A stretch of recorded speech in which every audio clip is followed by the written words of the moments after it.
On this edition of Mine Safety and Health News, you'll hear another seatbelt success story. This story is quite unusual. A bulldozer and operator tumbled off of a 160-foot high wall, and the operator walks away. You want to talk about seatbelts? Well, I got a story for you. Last November, I was operating this D10 dozer when I fell off the high wall. Fell approximately 160 feet. All I suffered was a scratch on my nose, a little bump on my head, and I'm here to tell you to wear your seatbelt all the time. We were contacted by radio that there'd been an accident, so consequently we knew just exactly where the ambulance was headed. And we met the ambulance in the bottom of this ramp. At the time we arrived at the bottom of the ramp, Roger had already fallen off the high wall. The dozer landed on its tracks upright. He unbuckled his seatbelt and walked out. That day I was building a ramp because we was going to bench up another bench for the drag line. About 10 o'clock that morning, I had started the ramp. The drag line had moved off the edge, and I had started my ramp next to the high wall, working parallel with the high wall. And I'd carried the dirt down to where it towed out next to the drag line. I backed up and was just checking my grade when felt like something just grabbed me, pulled me right off the edge of the high wall. The dozer started to go around. I put it in gear and tried to head downhill so I'd be facing downhill as much as I could. It didn't come around. It went about halfway around, then it rolled over on its top.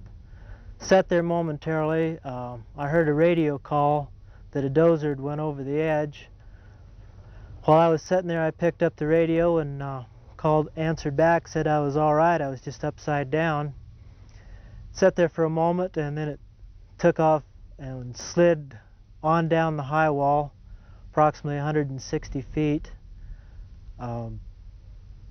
About 30 of it was sliding along a one-to-one slope, and then the rest of it was free fall.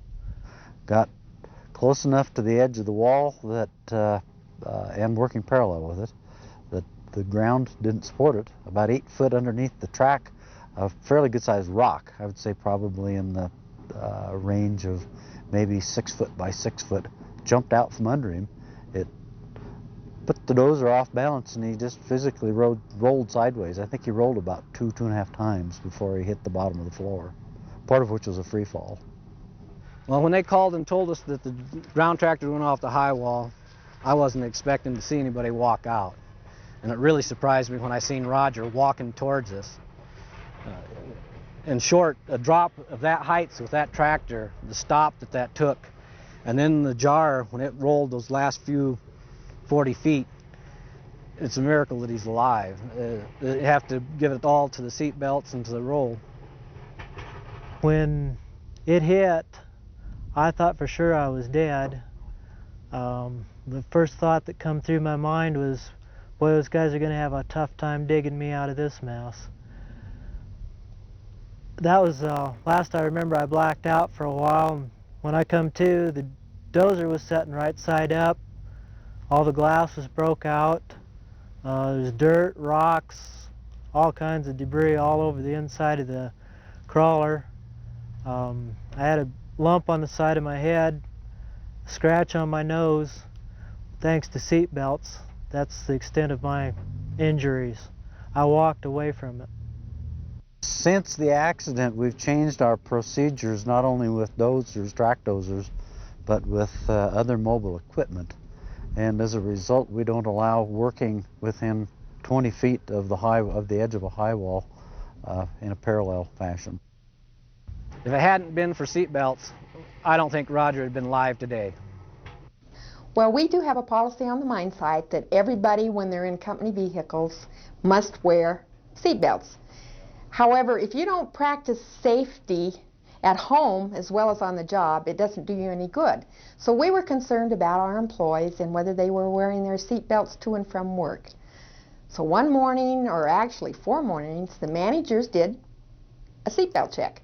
And we met our employees as they came onto the property at the guard shack, and everybody who had their seatbelt on got a real big roll to say thank you. Those that didn't have their seatbelts on got a lump of coal. We've had several of our employees come forward and say, hey, I'm wearing my seatbelt. So yeah, we think it's made an impact. We're going to continue to do things like this because we need that safety awareness off the job as well as on the job. They checked us on the way coming into work. They stopped us at the guard shack. They checked if we wore the seatbelt. We got a good-sized caramel roll. If individuals weren't wearing the seatbelt, they got a lump of coal. You know, that goes to show some of the company's commitment towards safety off the job too, as well as on the job. I got me a caramel roll, and I thought that was real good. I got the cinnamon roll. As you work out there on the mine site, remember, buckle up. Until the next edition of MSHA News, be safe.